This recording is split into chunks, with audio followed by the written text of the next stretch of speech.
Thank you for listening to this PodcastOne production. Now available on Apple Podcasts, PodcastOne, Spotify, and anywhere else you get your podcasts. The following program is a PodcastOne.com production. From Hollywood, California, by way of the Broken Skull Ranch, this is the Steve Austin Show. Give me a hell yeah. Hell yeah. Now, here's Steve Austin. All right, everybody sitting here at 316 Gimmick Street. Mark Bell is joined here by his illustrious brother, Chris Bell. Chris, I didn't know you was coming. What's happening? You doing all right? I live down here. Mark came over, so I just said, might as well go with you. And Chris, as we talked last time you was on the show, man, you wrote, directed, and produced Bigger, Faster, Stronger, right? Bigger, Stronger, Faster. Get it right, pal. God dang, I'm about to give this guy Stone Cold Stunner. You just got here. You can take the window, and you can take the stairs. So, dude, what are you up to now? I just made a new movie. It's called Prescription Thugs, so it's about prescription drug abuse. There's a couple wrestlers in it. Luther Reigns is in it, and Ryan Sakota, and they talk about their prescription drug abuse problems.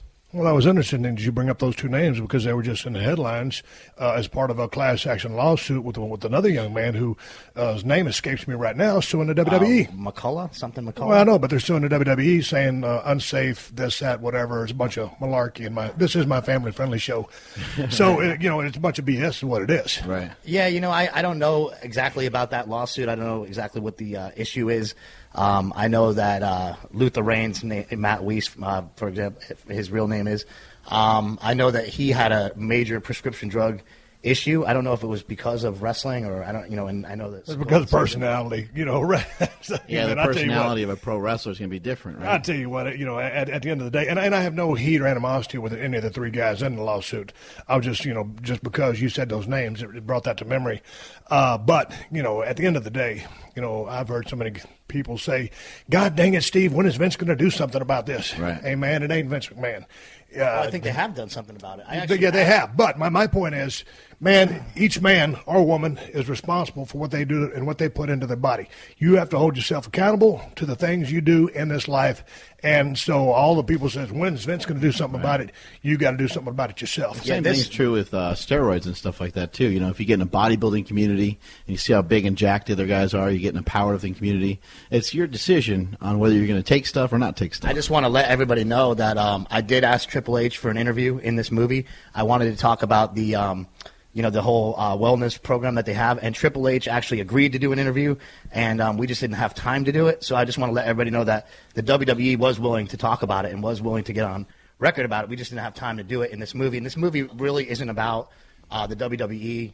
This is about a drug problem that is an epidemic in America. So talk about it.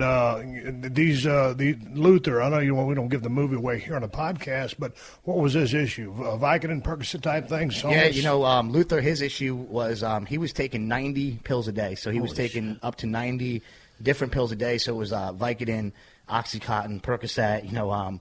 All these different pills. He said that he would take Viagra and Cialis every day, just to get up in the morning as part of his gimmick. I mean, he was just addicted to pills overall. Stop. You take Viagra and Cialis. That's a double combo to get out of bed.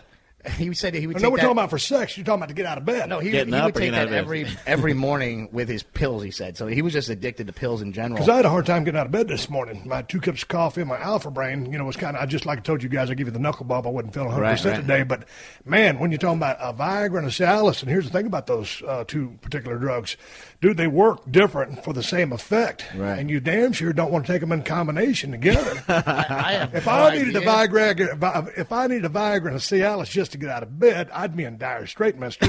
Yeah, I don't know. I mean, that's what he told me. I mean, he told me in the movie he was taking up to 90 different pills a day. How did he function? What was he doing as a means of work, and how did he stay coherent? Because I've known a lot of cats that were high-functioning alcoholics who could work all day without really slurring, but they were hooked on the bottle real bad. How did the guy function? What was he doing? I don't really know exactly what he was doing. I know he was part of that. He was wrestling. I know part of when he was doing that many pills, part of it he was functioning in professional wrestling. Right. I don't know what he did outside of wrestling, to function. It's funny, I sit here because I wanted to talk to you, Mark, about powerlifting, weightlifting in general, bodybuilding, and that community. There's, the the drugs of choice. Let's Yeah, call right. them, and be very frank about it. But going back to the atmosphere of the surroundings you're in, therein lies different drug choices or Right. options that kind Yeah. of permeate those particular industries. And so for me, back in the day, hey man, a couple of 2 Vicodins, maybe with some coffee to get up. And that was just kind of my standard MO. And maybe, 1 or 2 throughout the day.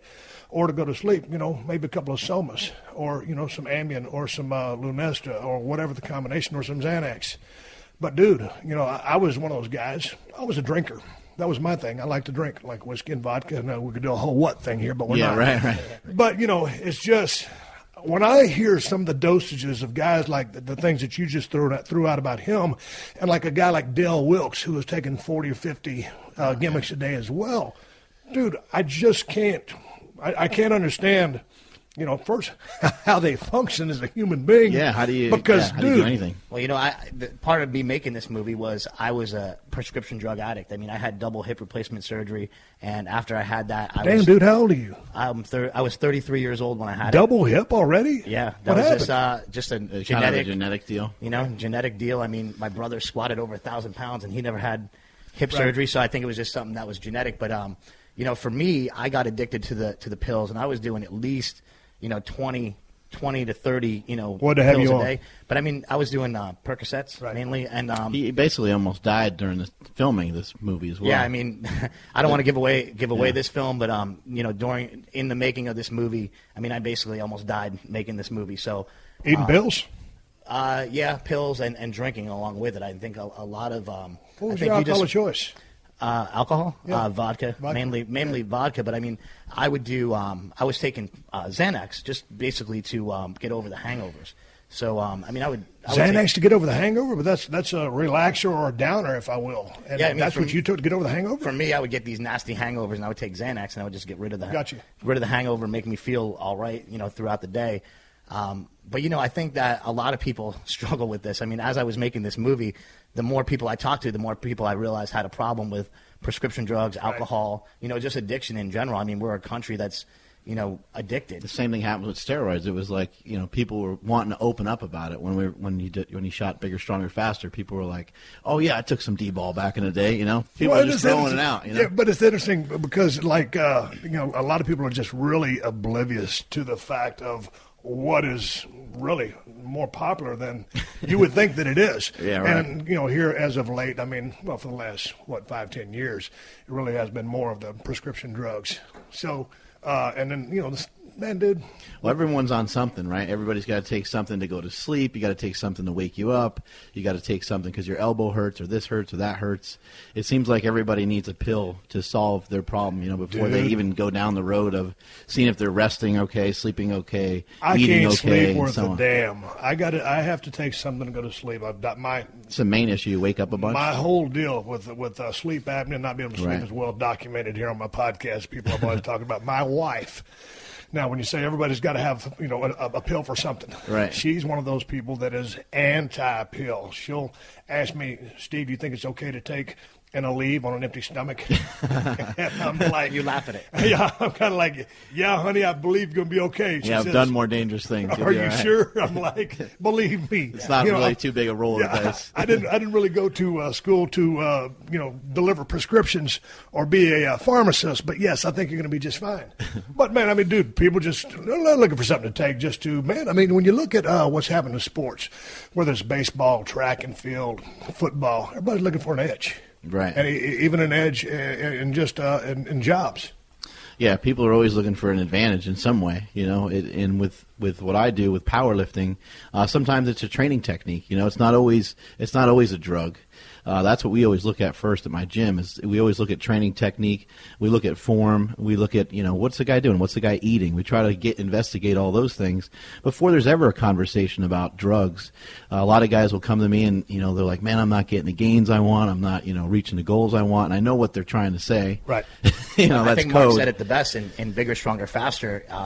He talks about, people wanting to do drugs, but he says you should get as strong as you can naturally. And for me, that was always the thing. I was always a power lifter when I was younger, and, it was always about getting as strong as you could. Push the envelope. See what you can do. See naturally. what you can handle. And, I never took steroids until I got to as strong as I did naturally. And people always ask me, like, did you do them after Bigger, Stronger, Faster? Of course I did after Bigger, Stronger, Faster, because I realized it wasn't going to kill me. I realized it wasn't such a bad thing. I realized that, hey, maybe this is something that can help me. So that movie saved his life, too. I tried them after Bigger, Stronger, Faster, and, what I found was it's not something that I do regular. It's not something that's necessarily like something I do all the time, because it wasn't necessarily for me. My goal wasn't to be the strongest guy in the world like Mark's was, right. But I do realize that they weren't going to kill me, Right, but and certainly I'm not going to sit here on the Steve Austin show. I know I've got some really young listeners that listen to the show. I'm not advocating the use of anything. As a matter of fact, I would go against that grain and say, do your due diligence, do all your research. If you're going to use anything, make sure you're of an age, a mature age. Of something you hear about these high school kids. I talk people out of it all the time. The competitive part of high school athletics and these young cats jumping on the gas at way too early of an age. So, man, and we talked about that a little bit last time you were here on the show. Right. But anyway, enough about all that stuff. Going back to you, Chris, what's this called? Prescription Thugs. Prescription Thugs. And when's it going to come out? Where's it going to come out? It's going to premiere at Tribeca Film Festival. So it premieres on April 18th is the premiere date. So just like in another week or so, it'll premiere, and then hopefully we'll get it on Netflix or Showtime or something like that. Now, dude, how long did it take you to do the groundwork, do your research, and come up with all the content, and much less film everything? To do one of these documentaries, I'd say, when I did Bigger, Stronger, Faster, it took almost 3 years to do. I did my second movie, Trophy Kids, which was on HBO, and that took about another 2 years to do. And this one, I get a little faster each time, but this one took about another 2 years to do as well. I mean, Bigger, Stronger, Faster was my first outing, so it took a little bit longer. But, to do a documentary and to do it justice and to do the research and, to get everything right, I'd say it takes about 2 years. Has it always been your quest for knowledge? I mein, obviously, this is something that you're very passionate about. And me, man, I'm like, I ain't got enough attention span to try to accomplish this task. It gets easier for you now as you've done it so many times. You truly enjoy what you do? I love it. I love making documentaries. I love doing things that I love providing people with information. And what happens usually is if I'm going to tell you a story, I'm going to tell you about something, I can do that, in a matter of a couple minutes or whatever, tell you sometime. But to really tell you the full story and to really get all the information out there, it takes a couple years of research to do that. One of the reasons, actually, I disagree with you a little bit. You said you don't have the attention span. I was just talking to Mark about, I said, you're probably one of the most researched people that does a podcast. You do a podcast and you have all the facts and you have it all down. And so I want to applaud you on that. I think you do a great job of researching everything you do on the podcast. That being said, I'm not really, it's not rocket science over here at 316 Gimmick Street, but I'd like to know a little bit about, it was surprising because, when Mark said he was coming in L.A. on a business deal, and I said, hey, man, come on over, let's do a podcast.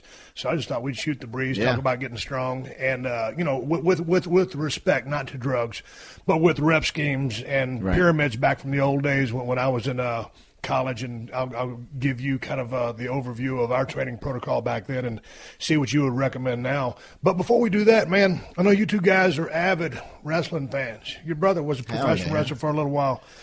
Did y'all get a chance to see WrestleMania 31?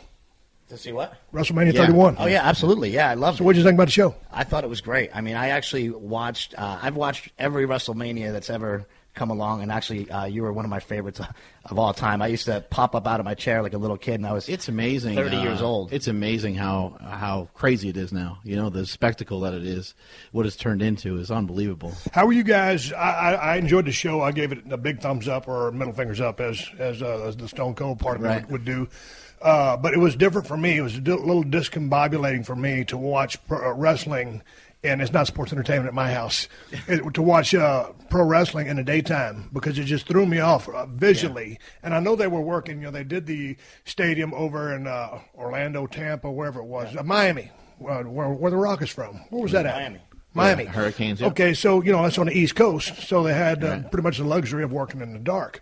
And really didn't get dark until damn near the main event. How was that for y'all? Did it mess with you a little bit? I was watching it, I was on Twitter the whole time, and I saw people mad about, hey, I can't watch it, during the day. I can't watch wrestling. That's not the first WrestleMania. But it actually, like that, though, right? It actually threw me back to, I used to watch, I think you used to, back in the day, we used to watch World Class Championship Wrestling, and that was always during the daytime with Kerry Von Erich and the Von Erichs and all those guys back then, and I just love that. They were out on like a big field or something. It didn't bother me. I thought it was cool. I was. But man, where was that? Was it the Cotton Bowl when they did that? That was down in Texas somewhere. But here's the deal, and what I'm thinking is it was down in Texas, and this is way back in the day. This was in the mid '80s. So it's probably during the day because Fritz would have to turn on the lights and save money. And that's just a guess, but that's why that probably happened like that. So, favorite match of the night? I don't know. I think the seeing like Ronda Rousey getting there was kind of cool for me, just because I'm an MMA fan, so I just thought that part was cool. Just because it's different. It's different than the matches. You know what I mean? I think everybody had to say it was Triple H and Sting was probably the highlight of the night with the NWO coming out and having those guys the thing come about out that match that really surprised me was the very, very simple psychology which went into it. There was a tackle. Right. There was a tackle drop down to the hip toss. There was a drop kick. All of a sudden the fans start chanting, "You still got it." So, it was pretty cool. But it was very cool. You could still go out there with a simple formula. Yeah. And like I kind of said on a few earlier podcasts when I was talking with Wade Keller, we were breaking this thing down. I just thought one thing that held me to that match was, first of all, I was very excited to see Sting in a WWE ring. But just the serious nature with which Triple H commanded that match of how important that was. Now, when we go to the finish, were you guys cool with Sting looking up at the lights and Triple H getting a 1, 2, 3, or did you want to go the other way? No, I thought it was good the way it went down. I liked it. I liked it a lot. I got to ask you a question. How does it feel for you to watch WrestleMania after being such a big part of WrestleMania and being the main event? How does it feel for you to watch it? Oh, man, because, well, of course, I still love the business. And, I'm still, kind of tied with WWE. We didn't have a podcast thing going on, but nonetheless, man, I enjoy watching all the shows. And I don't watch all of the pay-per-views, but, of course, I'm always going to watch a WrestleMania. I'm always going to watch the Royal Rumble because I want to see the setup and how they're moving all the players around on the chessboard to see how they pay it off. So, man, it's Can you sit there and actually watch it, or do you get all fired up? No. I'm critical because I can't believe they did that. I love the business. I think I question everything. My last match was in somewhere about 2003. So you get out of the business, but you've still been watching it. So it's like my brain and my mind has evolved, with the business, and I see what they're trying to do and what they're trying to accomplish, and again move the chess pieces around on the board. So I'm very critical. And if I go back and watch some of my old stuff, I'm like, dude, that wasn't worth a damn. Or, what if you'd have done this here instead of that? So I'll nitpick everything. But it's just real fun to watch the guys go out there and do their thing because, man, I will always be a wrestling fan because, I've been a fan since I was 7 or 8 and will be till I die. That's how we were. I mean, when I was talking about watching the Von Erichs, we used to have Mark used to actually have to hold the he used to have to hold a antenna, hold the antenna to make it make come the in. TV work. So the rabbit ears. Brother, yeah. He was like 4 years younger than me and Mad Dog were. So he always just had to hold the antenna. I got stuck with the shitty job. So what did you think about the Brock Lesnar Roman Reigns match? I thought that was the match of the night. I thought it was great.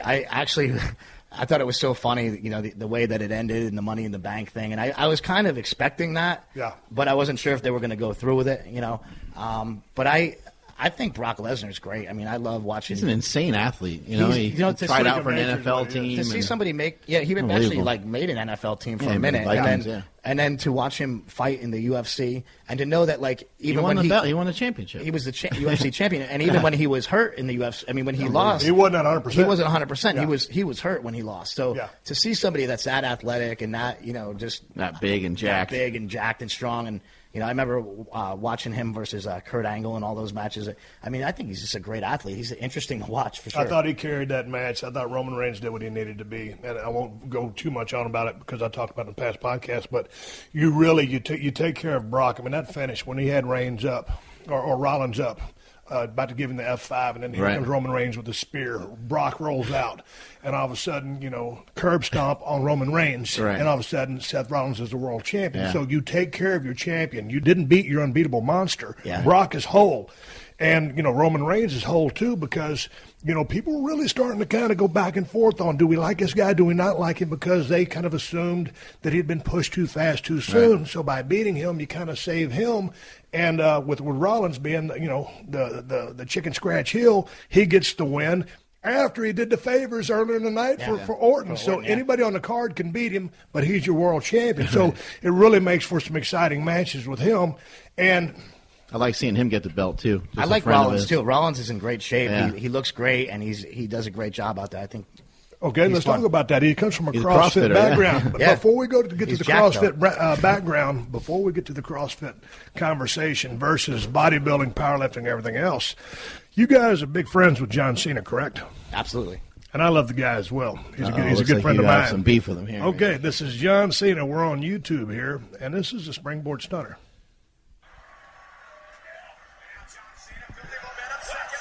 Oh, gimmick infringement.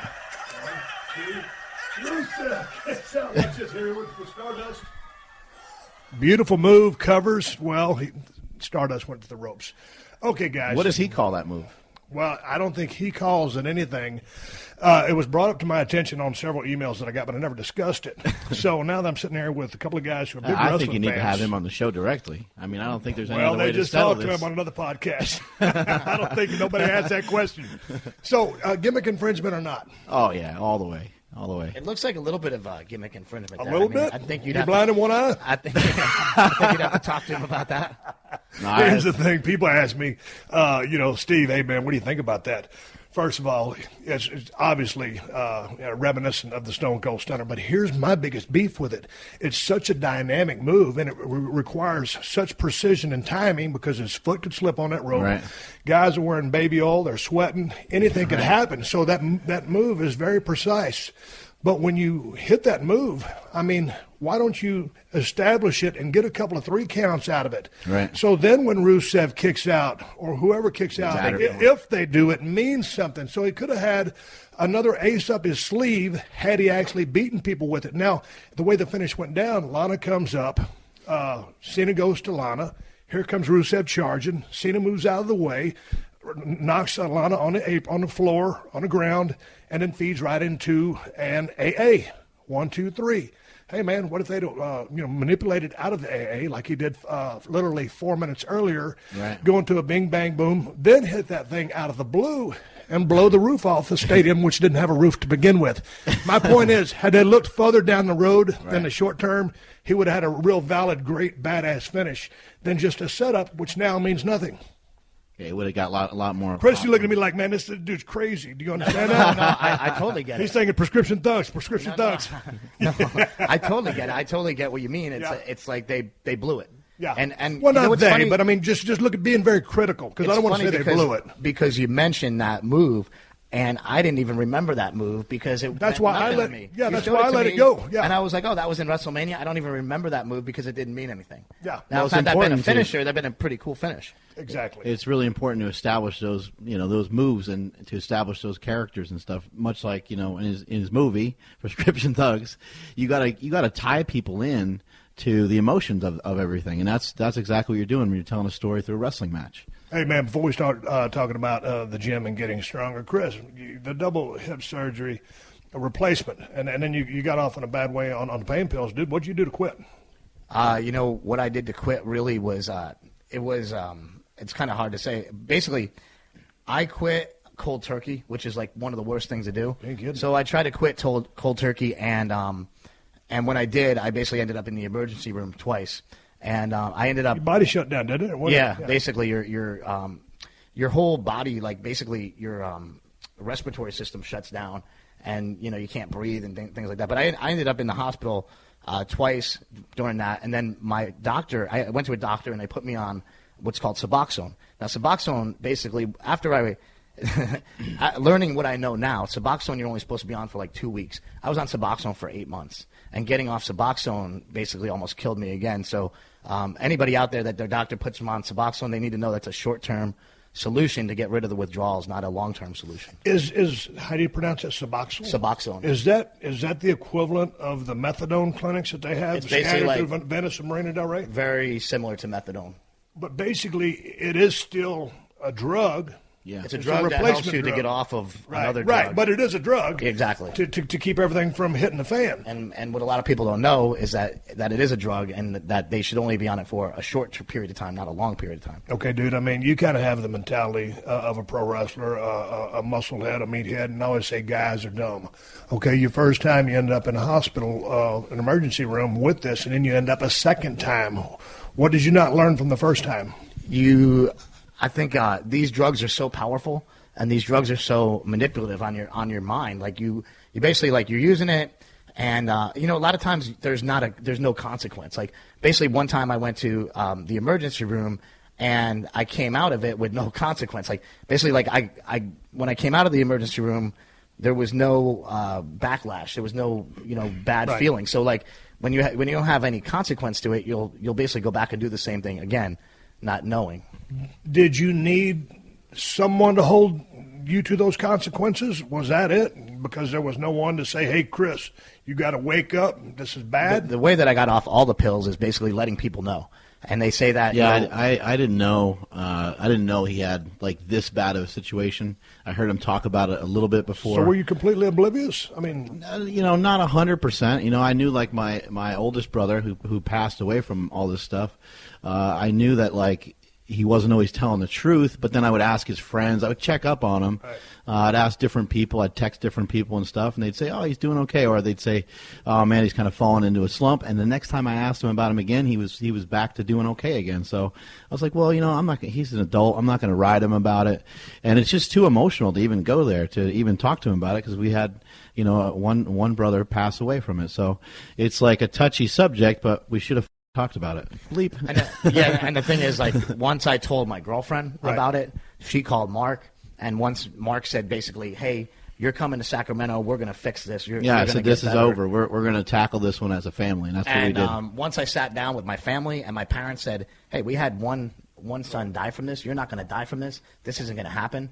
I mean, it was like a big football meeting with like a bunch of strategy. We were throwing out a bunch of strategies, trying to figure out what would stick and what would work. And no one really knew. Like they didn't really know how to help me get better. So it was all sort of experimentation, with the family of just figuring it out. Man, way back in the day, man, I chewed used smokeless tobacco for probably 25 years, starting off as a kid, with chewing tobacco.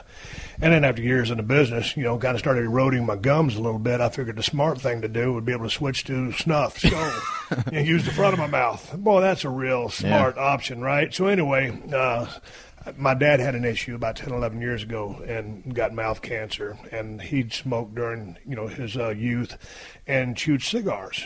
And that was kind of my come-to-Jesus meeting. And I just quit cold turkey. Now, obviously, the thing that you're dealing with was much more serious. I remember I was training at Gold's Gym down there in Venice, and I went in there for a workout. And when you stop using smokeless tobacco, time is like at a standstill. A second takes a minute. And I would walk in the gym, and I'd warm up on the bench, do 2 sets, like $135 to get warmed up, and I'd just say, piss on it, I'm going home. Right. I was grouchy and I was irritable, but then 4 days later, I was off the chewing tobacco.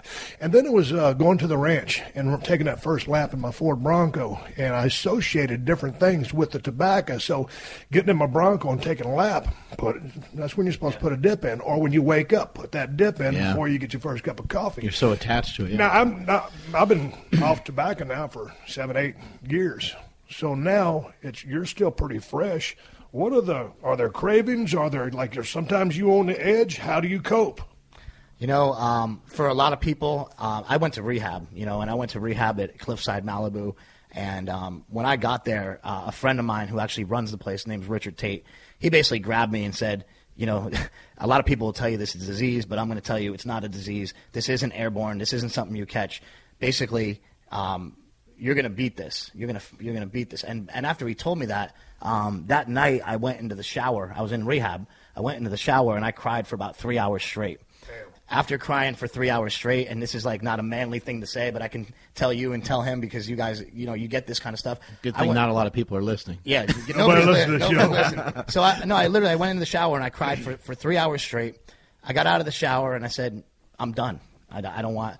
anything to do with this. I don't want to drink. I don't want to do drugs.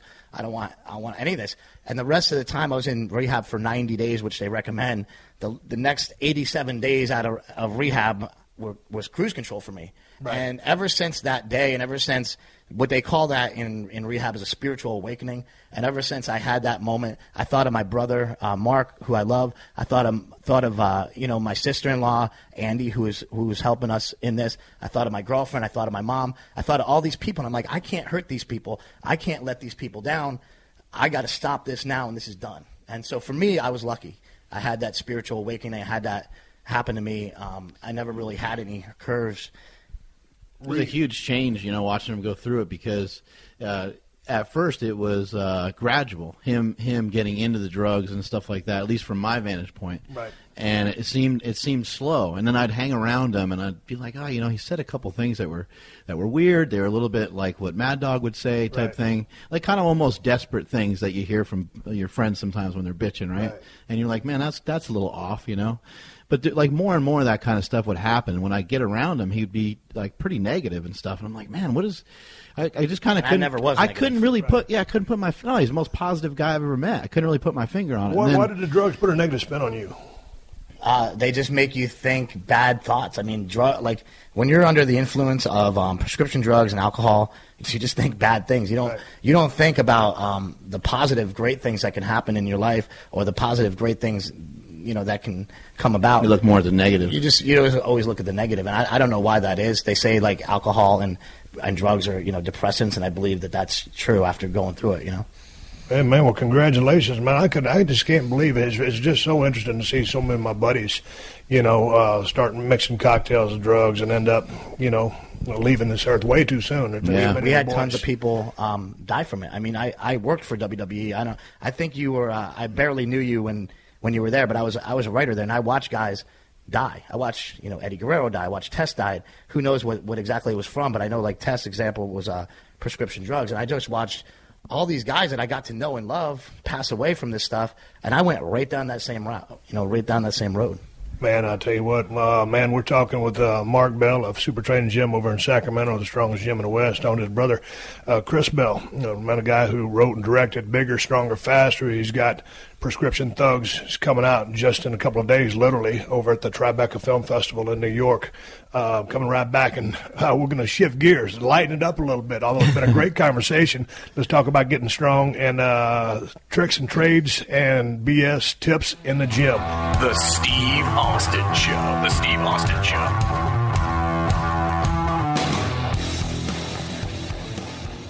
Geico asks, how would you love a chance to save some money on insurance? Of course you would. And when it comes to great rates on insurance, Geico can help. Like with insurance for your car, truck, motorcycle, boat, and RV. Even help with homeowners or renters coverage. Plus, add an easy-to-use mobile app, available 24-hour roadside assistance, and more. And Geico is an easy choice. Switch today and see all the ways you could save. It's simple. Go to geico.com or contact your local agent today. The Steve Austin Show. The Steve Austin Show. All right, here we go. Mark and Chris Bell sitting over here at the table at 316 Gimmick Street. It's 3:45. Second hand on his clock is spinning around like a rotisserie chicken. Hey, can we walk out to that ranch out there and shoot some stuff? Y'all hunt? No. And it's not just shooting stuff; it's hunting. People over here, Yeah, it sounds so violent when you put it that yeah, man, I hunt. You know what? And speaking of animals, I just gave up rotisserie chickens. So there is less of a demand. There's only a limited supply or an unlimited supply of the chicken. And I just gave up rotisserie chickens because they give me such bad gas. Really? Holy smokes, man. Must be something it's in a them, rotisserie chicken fart. And it damn near almost got me divorced. And then the other day, I coupled the rotisserie chicken with some jalapenos. And mister, that will damn near peel the paint off an automobile. that never ever do that again. You hear about the people in Syria using the sarin gas and all that. You might have been the guy who turned that plane around. If I could afford it. We had to stop at my house so that he didn't have to go here. Yes, so I saved you. I appreciate that very much. But no, anytime you guys get down to the South Texas area in the 361 area code, here's the thing. People always ask me, what's the deal with the 361? Isn't it 316? No, Austin 316 is a wrestling thing. The 361 is the South Texas area code. Oh, there you go. So down there in South Texas, my ranch house phone starts with the 361. So if you guys are down in my neck of the woods, and I got I got dumbbells to 100. I don't have enough plates for you. I think I only have plates to about 500 pounds. I don't think maybe you could even bench. I got an Elite FTS power rack, so I'm good to go there. They painted it OD green for me, so it looks badass. So I'm well equipped. But back in the day, when I played junior college football at Wharton County Junior College, the Pioneers. How would you like to play for a football team that's called the Pioneers? We were the first at losing our asses every single season we played. Didn't you coach the Pioneers? Yeah, I coached. I did get the Pioneers. I don't know. This just doesn't sound too tough. No, it's not tough. Not too fierce. No. But anyway, our training schedule back then on the little nickel and dime system we had down there, it was Monday, Wednesday, Friday, and we kind of lifted off percentages. We took maxes in the bench, the squat. I don't think we were deadlifting. I think we were power cleaning. Right. And everything was that else a little bit new at the time? Because, lifting, with sports is like, kind of a late 80s, 90s, right? Oh, man, yeah. This was, I graduated high school. So that's almost revolutionary for someone to implement strength training into high school, right? No, but this was right in junior college. Oh, junior college. So anyway, my point is Monday, Wednesday, and Friday, working the whole body. And working on percentages. I like working on percentages. But for me, it takes the guesswork out. Right. Now, I know you're not so much really a percentage guy. Once you're figuring out a 1-rep max, right, and just say for a round figure, you bench press 500. Right. And then a lot of people will design the 12-week program to the bench contest around that percentage. You don't really train like that, do you? No. But answer this question first. 3 days a week, busting your ass, total body workout. There was probably, 8 different exercises in total. Is that too much? 8 different exercises per workout? Yeah. The whole body. Yeah, I don't think it's too much. You got to keep in mind. At 19, 20, probably not. Yeah, it's a very young age. But also you got to keep in mind, like the coach, the strength coach, or whoever has you doing those drills, he's got a really tough job of having 30 or 40 people in a small room trying to figure out how to get them through a workout. So he's got to give you specific stuff. He's got to keep you busy the whole time. Otherwise, you guys will be starting to mess around with each other, wrestle, fight. Who knows what you'll be doing. So the coach has the job of like trying to figure out how do I get the most out of these kids in this small confined space that we have. Almost everything that we did with respect to the bench and the squat, it was all on a pyramid scheme. 12, 10, 8, 6, 4, 2, 1 single, back to a 4. Right. And that was the rep scheme every single time we trained. So years ago, I would say that's absolute garbage. I would say that is the worst way to train because you're kind of shooting your wad, if you will, before you get to your single rep max. Even doing 135 for a set of 12 is going to gas someone out who only benches around 275. So all those repetitions beforehand, normally, like the way a warm-up should go, in my opinion, is your warm-up is just your warm-up, and it shouldn't fatigue you at all for your main set. It should actually enhance your main set. However, there's been kind of like not even research necessarily, but just empirical evidence from just some top lifters showing that they're improving their conditioning by going into these heavy sets fatigued. Not only that, they're also they're getting stronger because they're able to attack the weights with less weight, get more out of less. So, for example, if someone's trying to do a 500-pound bench for a single, as they get to, let's say, 475, they hit 475 for a single, they get a similar stimulus that they would if they would have went to 505 by doing the 475 fatigued. And what does that do? That helps keep you safe. Right. So you're not lifting maximum pounds, just a little bit right. easier So on the like joints. intentionally forcing yourself to lift less weights. That's what a lot of guys have to do when they start getting to the top of the food chain, though, usually. Hey, man, in the here's a question, nutrition, in the super heavyweight category, man, a lot of those guys, and you tell me how this was for you, because I know now, I mean, you're all about looking good, and you look pretty shredded right now. But at the super heavyweight level, I mean, a lot of times those guys are just worried about calories in, and don't really have any care at all about eating a bunch of cheeseburgers, fries, and malts. It's all about getting the calories in, so they're strong as a house.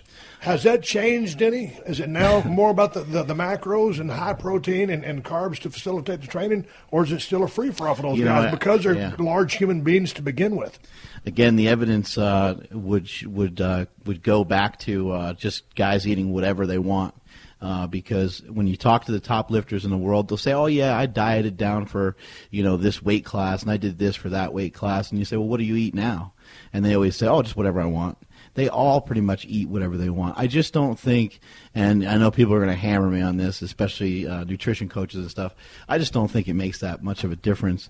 Performance-wise, if you're talking about someone running a 400-meter and 800-meter race or 400-meter hurdles or even doing a pro wrestling match or anything like that, that's going to cause fatigue, then I would say, yeah, they probably want to pay more attention to their diet. But really, I don't think you can eat bad enough to make yourself weaker. So somebody sent me a tweet on my Twitter account, and I'm Steve Austin BSR. On Twitter, you're Mark Smelly Bell. Right. Chris, on Twitter, you're? Big, Strong, Fast. Big, Strong, Fast. Somebody sent me a message on Twitter and said, hey, Mark Bell just got on a ketogenic diet. When you get on a diet, it's big news because I heard about it. So anyway, are you still on that? And how are you liking it if you are? Yeah, I do. A lot of times I go back to doing a keto-style diet. And explain to everybody what a keto-style diet is. Keto-style diet, just put simply, is to you just restrict yourself of carbohydrates pretty much completely. You want to try to have no carbs for the day. And some people ask me all the time, how many carbs do you have? I don't really know. I don't try to count them. Those little bastards are in everything that you try to eat. So you're going to pick up 3 here and 5 there. Carbs are kind of everywhere. They're in sauces and everything. But you're not eating starches. You're not eating potatoes, pasta, rice. Yeah, you're not intentionally eating any carbs. You can have some vegetables. But you've really got to jack up your fats to be able to get your total calories in. So what kind of fat grams you taking in? Yeah, you need your fat to be high because otherwise your body's going to kind of feed off its muscle. So you need to have fat and protein. And something that he and I kind of came up with was we called it the war on carbs. It was a while back. We were like, we were talking, I don't know, we just got talking, and I was like, I don't want to eat another carb for a while. And he's like, oh, neither do I. So we made a pact to not eat carbs for a month. I actually lost about 45 pounds recently from eating no carbs. Okay, but did you take, so what are you weighing right now, 215? 215, exactly. Okay, man, I should work in a circus.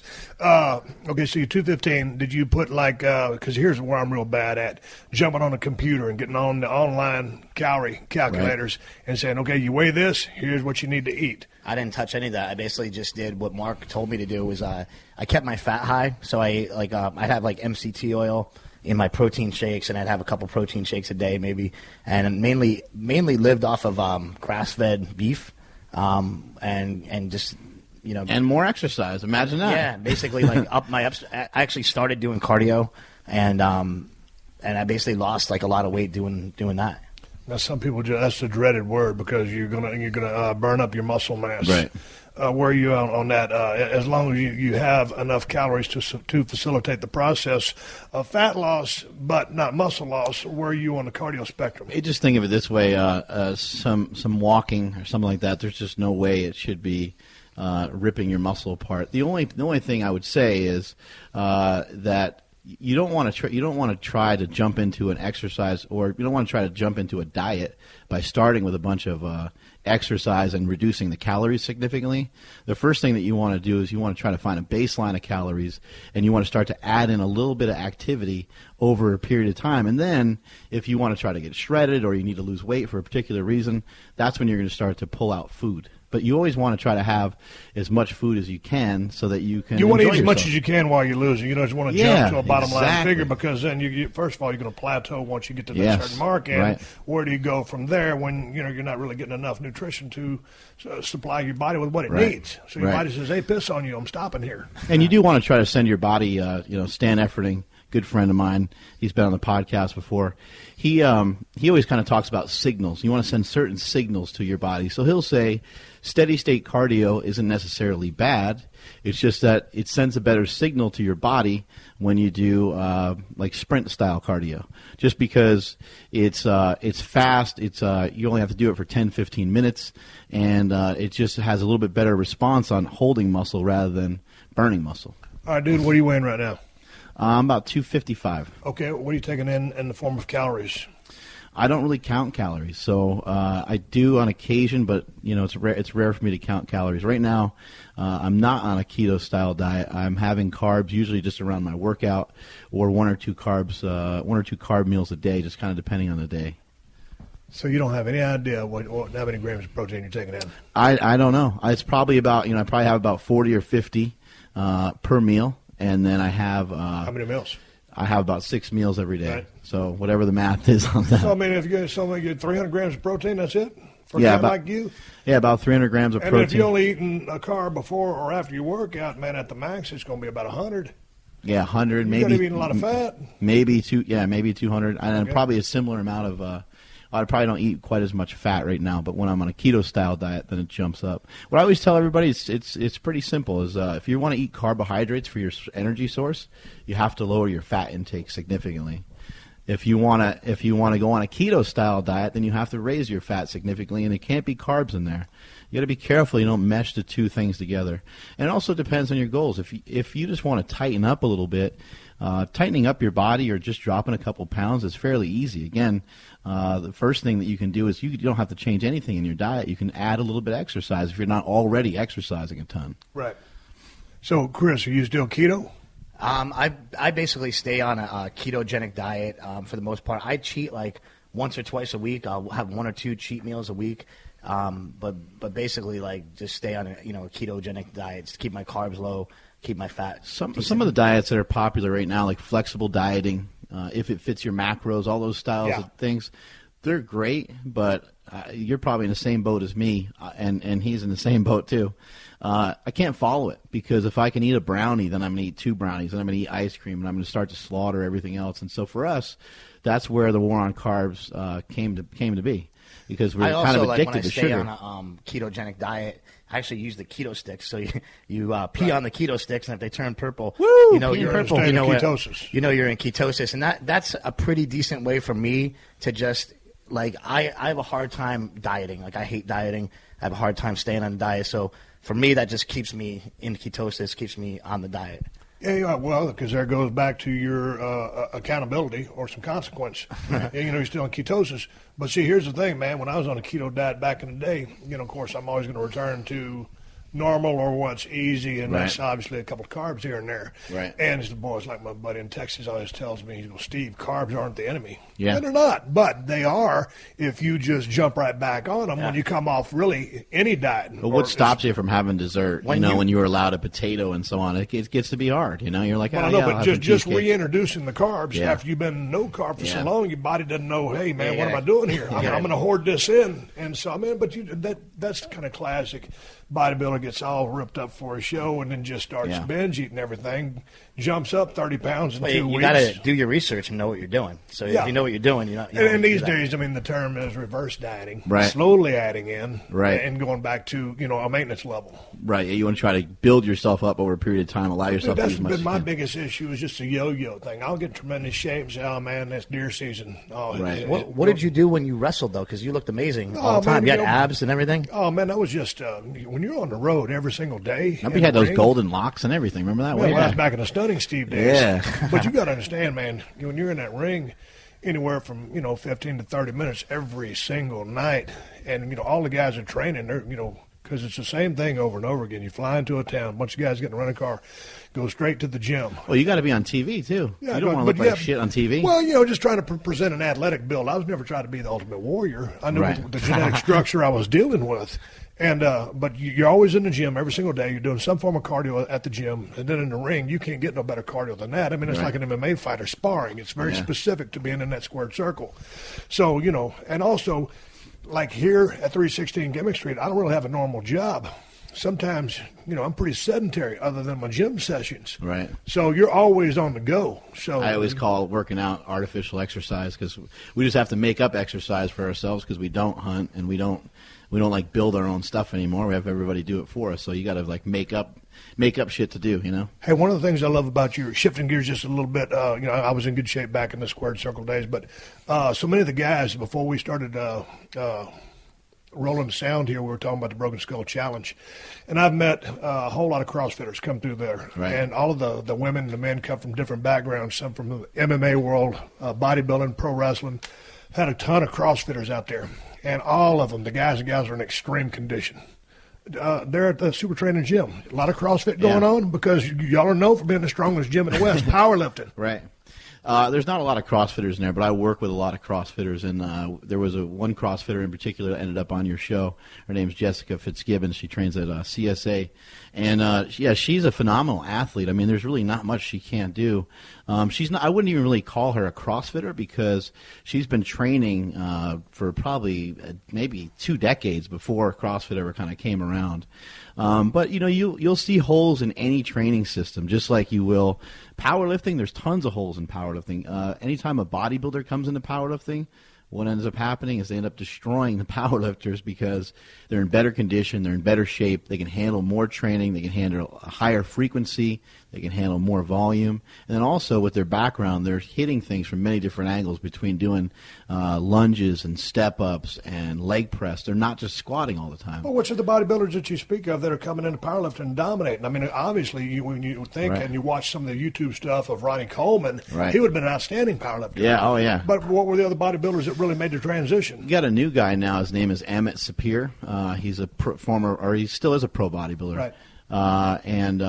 He's squatting over. What does he squat? Like I think he's going for like a 765 squat. Body weight of 198, I think, and just a pair of knee sleeves too. I mean, this guy's insane how strong he is. Yeah. He's a short, stocky guy, but extremely strong. And he got Stan Efferding, obviously, who came through. Dude's a genetic freak, like wildfire, Yeah.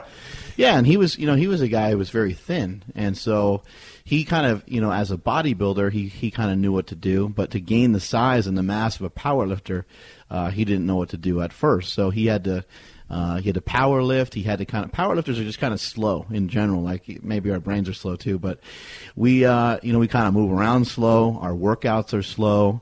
We take long rests in between sets, and we take long rests sometimes in between our training splits. They might have more rest than a bodybuilder. And so Stan utilized that technique to help get himself the size he needed, and went back and forth between bodybuilding and powerlifting, got the best of both worlds. Hey, man, and just talking about workout frequency, man, I got the Jim Wendler book. Was it 531? Yeah. I read it back in the day, about a year ago. And, man, if I read a book, that's a pretty good accomplishment. Yeah. I really enjoyed the book. Good. And obviously Jim knows what the hell he's talking about. Yeah. He's a very strong human being. There was a couple of gaps in there because I'm not a diehard powerlifter that kind of threw me for a loop. Right. But, man, I know that Jim wanted to go into the gym and be as very economic as possible, right. Like 4 days a week, and just his goal was to get strong. Yeah. And so he was very goal-oriented. Me, what I always think is, man, 4 days isn't enough. I got to train 7. I never give my body a break. Yeah. And so then I'm thinking overtraining. And then you get the people who say, oh, you can't overtrain. You can undereat and undersleep. Right. BS. You can't overtrain. Oh, yeah. So with respect to frequency, you look like $1 million. What were you doing during your heavy-duty powerlifting days as far as frequency, and what are you doing now? I think it has to constantly change, but I've done everything from training like 7, 8, 9 times a week all the way down to training about 3 times a week. So you have to change it kind of with your goals. If your goal, you want to try to lose a little bit of weight, then maybe you want to up the frequency so you're burning more calories. Maybe you're getting too big for your weight class and you need to start to try to cut back down rather than trying to dump a bunch of calories or do anything crazy. Just try to add in more exercise. But, man, with respect to bodybuilding, a lot of times they'll say, man, I used to love just hitting everything once a week. Yeah. One time, when you see someone at the gym and they're just gigantic, you always ask them, hey, dude, how you training? I can't remember. We was on the road somewhere in Odessa, Texas. They always tell you the same thing. It's always some boring routine, right? So but middle of nowhere, I said, dude, how often you train? And it's like one of the biggest guys I'd ever seen, other than Jeep Swenson walking across the parking lot in Dallas, Texas, a long time ago. But I said, man, how often you hitting the body part? Standard questions you ask the dude that looks like $1 million. He goes, man, I like to kill everything once a week and don't touch it. So he's hitting body part once a week. So my whole thing was, chest Monday, back Tuesday, shoulders Wednesday, take a day off. legs on a Thursday, Friday would be arms, or Saturday, whatever, Right. and put another day off in there. But basically, that was my schedule. Right. You think you get enough work out of hitting the body part once a week? Yeah, I do. I do think that the smaller muscle groups, your biceps, your triceps, maybe your calves, stuff like that, could probably be worked more frequently. Quads, hamstrings, back, and your pecs and stuff like that might need a little bit more rest. But you can make yourself adapt to certain things, which sometimes can be good and sometimes it can suck, because if you adapt to something, then you might have to keep on doing more and more and more just to get a result out of it. So that's why it's important to kind of switch things up a little bit and make sure that you're at least changing weights and rep schemes and stuff like that. So what are you doing right now? What's your training split? Here's the old gym question. Yeah. What is it? Yeah, right now I go Tuesday is kind of a deadlift-based day. So when I say deadlift-based, I could just be training something for the deadlift. It doesn't mean that I'm actually deadlifting every single week, just because deadlifting every single week can kind of break you down too much. So I might do a lot of back work. I might do bent over rows and a lot of movements like that, just to help build the deadlift, hamstring movements, things of that nature. Thursday is a max effort bench day. I just try to go as heavy as I can on a bench, as heavy as I can. When I say as heavy as I can, it's not all out. I usually go to, like, on a scale of 1 to 10, I go somewhere between an 8 and a 9. Right. Because it's my belief that you can get stronger that way. You don't have to go to a 9.5 or a 10. You don't have to blow your face out every single time you train. And then Saturday is another lower body day, usually a squat. And then Sunday is like an accessory day. I sometimes will bench on that day, but benching twice a week can just wreak havoc on your shoulders. So I might do biceps and triceps and some light shoulder work, stuff like that. Just 4 days a week. Just 4 days a week, yep. Bench, squat, deadlift, and then the third day is just an accessory day. But you got a pretty good physique. You're not doing just lots of pull downs and stuff like that. I do, yeah. So, again, that would be on the that'd be on the deadlift day. Okay. Or sometimes, in my gym, I coach a lot of people, and I might get sidetracked with one thing or the other, going off and helping somebody, and I come back and I look, and the lat pull down machine's free, so I'll jump on it and I'll hit as many sets as I can. So there's not always a lot of rhyme or reason to the different methods that I use. Hey, man, a lot of the CrossFit people, and I think one of these things is, when I watch the CrossFit games, and I think you're looking at elite athletes because they made the CrossFit games, because you're looking at some of the best physiques walking around, probably because of the grade competition that it is. But with respect to someone trying to get in shape right now, what would you tell them? Hey, man, go in there and just do your regular bodybuilding routine? Yeah. Would you say, hey, man, light up some CrossFit? And let's just say we're talking about your regular, everyday Joe. He's not necessarily an ectomorph or mesomorph, just a regular cat. Just, I'd say a little bit of powerlifting. Learn the bench, squat, deadlift. Try to find someone local in your area. There's somebody everywhere across the entire country, whether it's a CrossFit coach or whoever. Somebody's going to be able to teach you a bench, squat, or deadlift. And if they don't teach you that well, then it might lead to the next guy and so on. But yeah, standard bodybuilding routine is going to be really effective. I always kind of feel like when I get guys that come into my gym that are new and they're scrawny and stuff like that, I'm always like, I feel like just telling them, hey, go do 3 sets of 10 of every machine that you can get your hands on, and come back in 6 months or something like that. But start building a well-rounded base. Yeah, build a little. If you have even just a base, you're going to come in that much better than the next guy. So, yeah, just a little bit of powerlifting, bench, squat, deadlift, and then mix in a little bit of bodybuilding work. Your workout should only take about 45 minutes to an hour.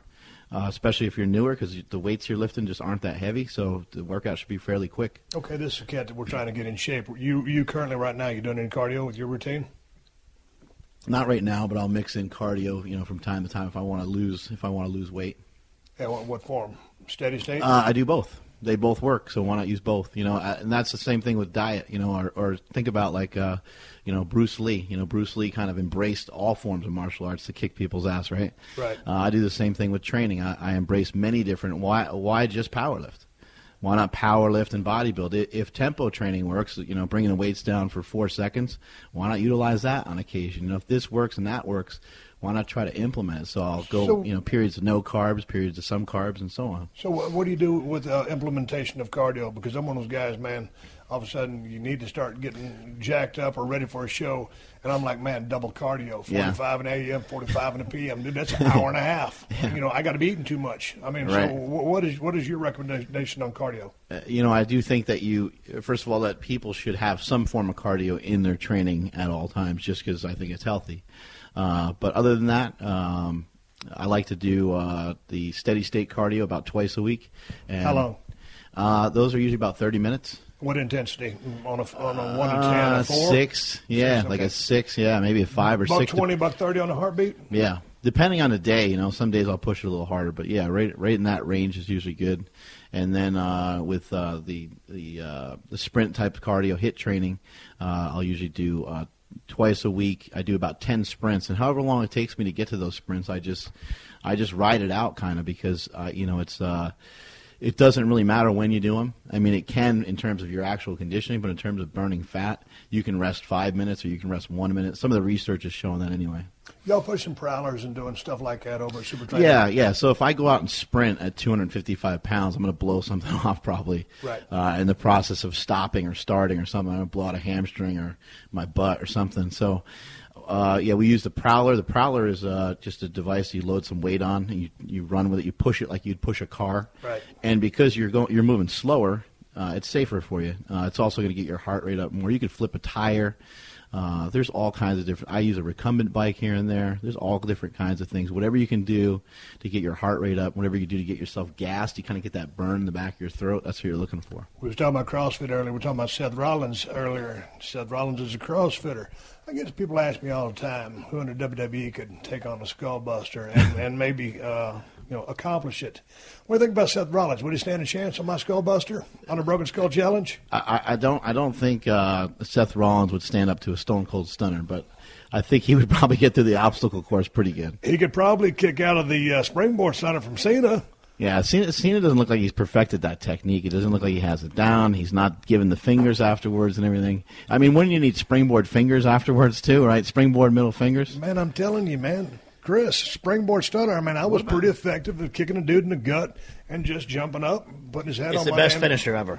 Yeah, it is. I mean, with that and DDT, you always got to stand up for the DDT because I loved when Jake Snake Roberts had it. Do you know that I produced the movie, The Resurrection of Jake the Snake, that you're actually in? Oh, did I was you? the executive producer with Dallas. Man, I missed the screening. I had some stuff going on. How did it end up turning out? The movie's amazing, and we're actually pushing it right now to. I want to see it. I haven't seen it yet. Yeah, it's an amazing movie, and I think it's going to help a lot of people, actually with addiction problems, and also. Dallas and I and the producer and the director Steve Yu, we're pushing it right now to get some distribution for it. Hopefully, do some theatrical screening. So we'll invite you to it, of course. See, man, here's the thing: I was the biggest Jake Snake Roberts fan in the world, and the guy was very economical in the ring, and he didn't do anything that didn't need to be done. And he was just a great guy at selling things. And I was talking to him one time on my ranch. I just got finished talking to DDP, and I said, man, put Jake on the phone. And we talked while I was driving down my west fence line. And he said, Steve, he goes, it'd have been scary to see how good I could have been had I not been so messed up during the majority of my career. Yeah. And I was like, it kind of blew my mind because I was like, because he was one of the best ever. He was, hands down. And it's funny because when you ask guys in the business, whether it's a top guy, middle guy, whatever, everybody has, their favorites. And that's the thing about, pro wrestling. It's subjective. My buddy Zach Wilde is an Ultimate Warrior diehard fan. That was his favorite guy. Right. And so that's his favorite guy. Yeah, now, if you look on a technical level, first of all, I love what the Ultimate Warrior did and what he accomplished. I used to go see him as a Dingo Warrior in Dallas, Texas. I'm more from that Flair camp. I think Ric Flair is the greatest pro wrestler that ever lived. But Jake is in that conversation too. But there'll be a lot of guys, when you get it, they're very protective. And they won't mention certain guys. Because it was like back in the day when everybody thought Shawn Michaels was like one of the best in the world. Yeah. Everybody would be like, because they were a little bit jealous, said, no, man, he's just a high spot artist. And I said that. Right. Until I worked with him and started watching him, because I came into WWF and was working with him, but I was also watching his matches, and it's like, nah, he ain't a high spot artist. He does a lot of high spots, but he really is probably the best thing in the ring ever. He's really the single best in-ring performer I've ever seen. I've never seen a guy blow a high spot. He's not my favorite pro wrestler, but I think he's the best performer in the history of the business. Well, when you wrestled him, I mean, a lot of those matches were awesome. But like someone like Jake the Snake, he pulls greatness out of other people. I mean, the line Austin 316 was in regards to Jake the Snake. That was the best. Oh, dude, I always tell everybody it was a fluke, all that stuff that happened. Because, if the Clique hadn't hugged in the garden, right. Triple H would have won that King of the Ring. Bam, I'm out of the picture. Had Mark Merrill not, kick me in the mouth and I go to the hospital, get stitched up, and then Jake cuts that religious promo, Doc Hendricks tells me about it, bang, that doesn't happen. I mean, everything happened for a reason, and a big part of it was Jake the Snake Roberts. I mean, you're a great worker in the ring, with, your endurance and everything, but, like, were any of the guys, were you ever like, I'm not really keeping up with this stuff? No, man, because that was kind of my always made sure MO. you had that. I mean, there's times that I did blow up, but I would keep going through. Yeah, you slow down. Like when I first came out of ECW and my tricep was healing up, and I had a lot of ring rust on me, so I was working with Savio Vega. Well, Savio Vega's a hell of a damn worker, and I really loved working with him. And he was old school. I mean, he was always going to shine. He's always going to get his comeback in. Wait, what did Savio Vega give you, a pile driver or a backdrop? You said on concrete or something. What was it? No, that's a different story. Oh. But Savio Vega, I mean, man, you worked 2 months around the horn with that guy, and you couldn't follow us. Yeah. After I worked with him for 2 months because he got me back in shape. And, once you get in ring shape, and I was just one of those guys, I'm going to grind through everything. Yeah. So I had that reputation of, hey, man, you're working with us, you got to be able to keep up. Right. One guy I'll mention with regards to gas tank is Undertaker. He's a guy that always sells on the run because he's a big guy, and so you got to really do a lot to keep him down or in one spot. So a lot of times you'll see he's him, he gets up, he'll lot. move down that ring, which is smart on his part because he's protecting his character. And since he's basically bigger than anybody on the card, or one of the biggest guys on the card, it makes sense for him to sell like a big man does. And I'll tell you what, until you got used to working with him, he could tire your ass out, but he was smart about what he did. Yeah. It was a challenge. I don't think people understand how demanding it is in there. Like it's like running a sprint. Well, I mean, how'd you feel? I mean, yeah, no, it killed me. Like, your lungs are burning. I could go in there right now, and I could blow up.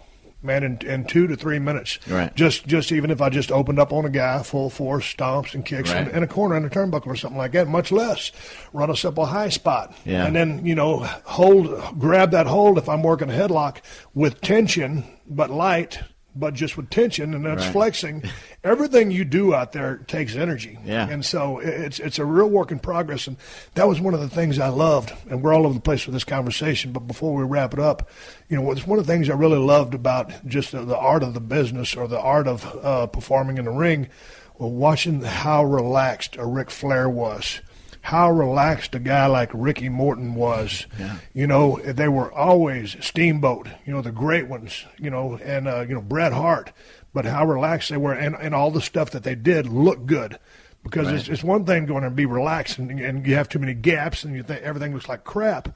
Right. But those guys made everything look good, but just in their body language and their presentation, it was fun to watch, because I think in wrestling there's that pro style match. Right. And if you look back at the Rock and Roll Express, those two guys are big as a minute, one of the greatest tag teams of all time. But they never worked like a small tag team. They worked like a main event tag team that was 250 pounds. Yeah, it's amazing, the energy it takes to be able to survive, in a wrestling match.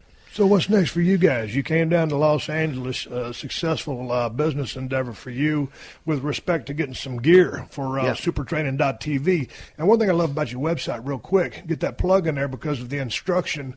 One of my favorite things is watch is like bench day or squat day or whatever, and you're narrating everything. Right. Just because you really hear the voice of someone who has been there, done that, and knows from top to bottom the do's and don'ts of powerlifting.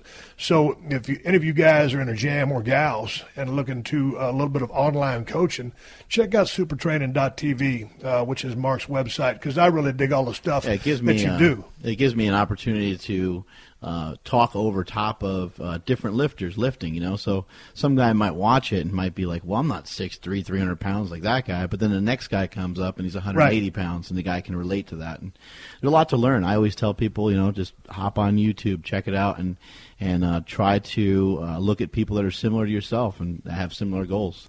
Hey, man, also before we leave, the PowerCast.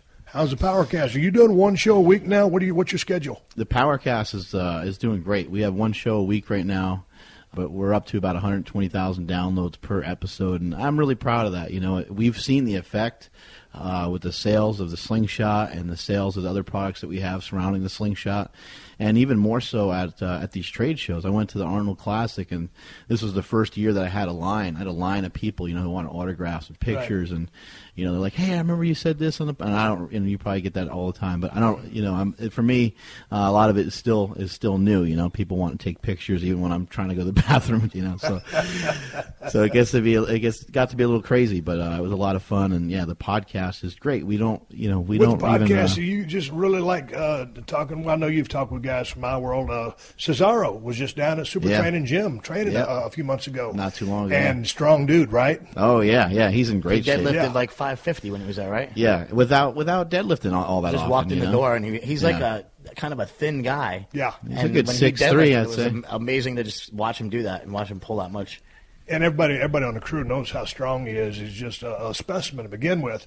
But on top of that, trains so hard. He's like Cena. I mean, you know, Cena's super strong. A lot of people just think he's got a muscular physique. He's a good-looking guy. But no, that dude's one of the strongest guys in the history of the business. Yeah, Cena's unbelievable with his strength. I mean, squat, bench, deadlift, and cleans and snatches and all that stuff. I don't know how most of the people you talk to in the powerlifting game or a weightlifting game, who's the last person on the podcast? Anybody's in the line of fire. You know, anybody who's got a following or anything. You know, we recently talked to Keith Jardine. We had Tate Fletcher on the show. Those two guys together. How was Keith Jardine? We did a movie together. He's amazing. You know, he's one of the nicest guys you'd ever meet, and reads a lot of books. Yeah, a highly interesting human being. Yeah, he was so like relaxed and stuff. And so I talked to him about what you just mentioned about those wrestlers being relaxed in the ring. And I was like, how does that happen? How do you get like? You sometimes see a guy on his back and the guy's throwing punches at him. And you can see them like thinking. Yeah. And they'll close their eyes even sometimes, you know. I'm like, what is that like? So he told a story about how he just got absolutely clocked by somebody, and a song from like Green Day came into his head because they were playing at the Hard Rock that he was staying at, the hotel he was staying at.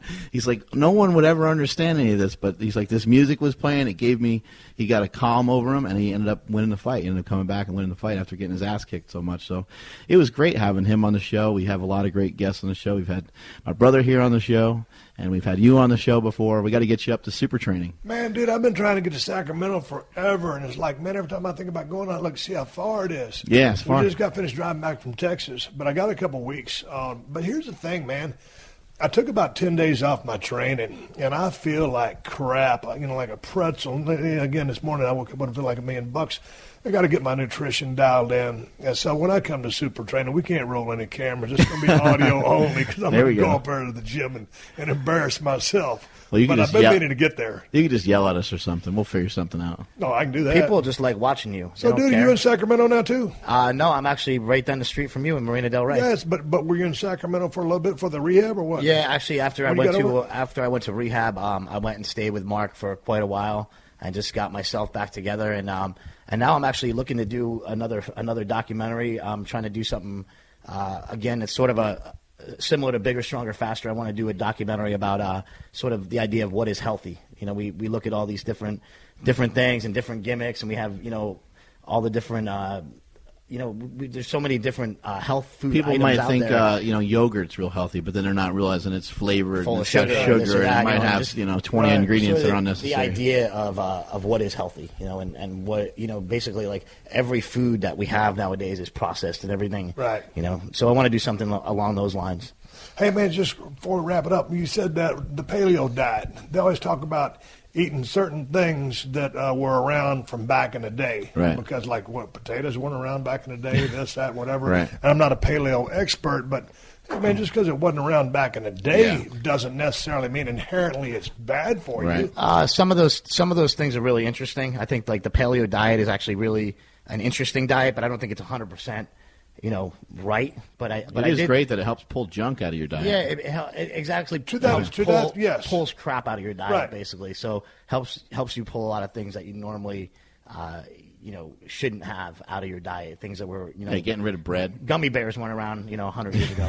So those kind of things. You see a couple of cavemen fighting over a bag of gummy bears. I've seen that. Yeah, I'm sitting here with Mark Bell and Chris Bell. They're fixing to ride off into the sunset, and I'm going to give them the option of taking the window or taking the stairs, and that's how we roll here at 316 Gimmick Street. I'll take the window. On Twitter, I'm not even going to open it for you. On Twitter, he's Mark Smelly Bell. Mark Smelly Bell on Twitter and Instagram. Supertraining.tv, got a Twitter account? Yeah, at Mark Smelly Bell, yep. Okay, and Chris? At Big Strong Fast, even though I'm not any of those. Don't be so hard on yourself, kid. Hey, man, I appreciate you guys coming by the house. I'll catch you down the road. Thank you. This has been a Podcast One production. Download new episodes of The Steve Austin Show every Tuesday at PodcastOne.com. That's PodcastOne.com.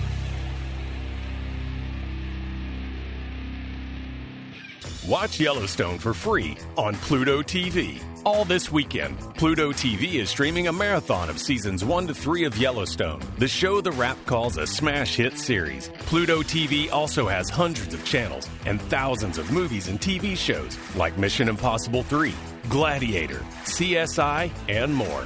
Absolutely free. So download the free Pluto TV streaming app and watch Yellowstone seasons 1 to 3 free. Yo, what's good? It's your boy, Big Brother Jake, a.k.a. Jake Warner, my government name. Check it out. I host a show called the Big Brother Jake Podcast, and I've taken my talents to the biggest and baddest platform on the planet. That's right, baby, PodcastOne. My show is unique as I talk about everything. Life, sports, entertainment, being a single dad juggling several jobs. I'm a hot mess, but it's damn entertaining. Subscribe and review now on Apple Podcasts and listen on PodcastOne or wherever you get your podcasts.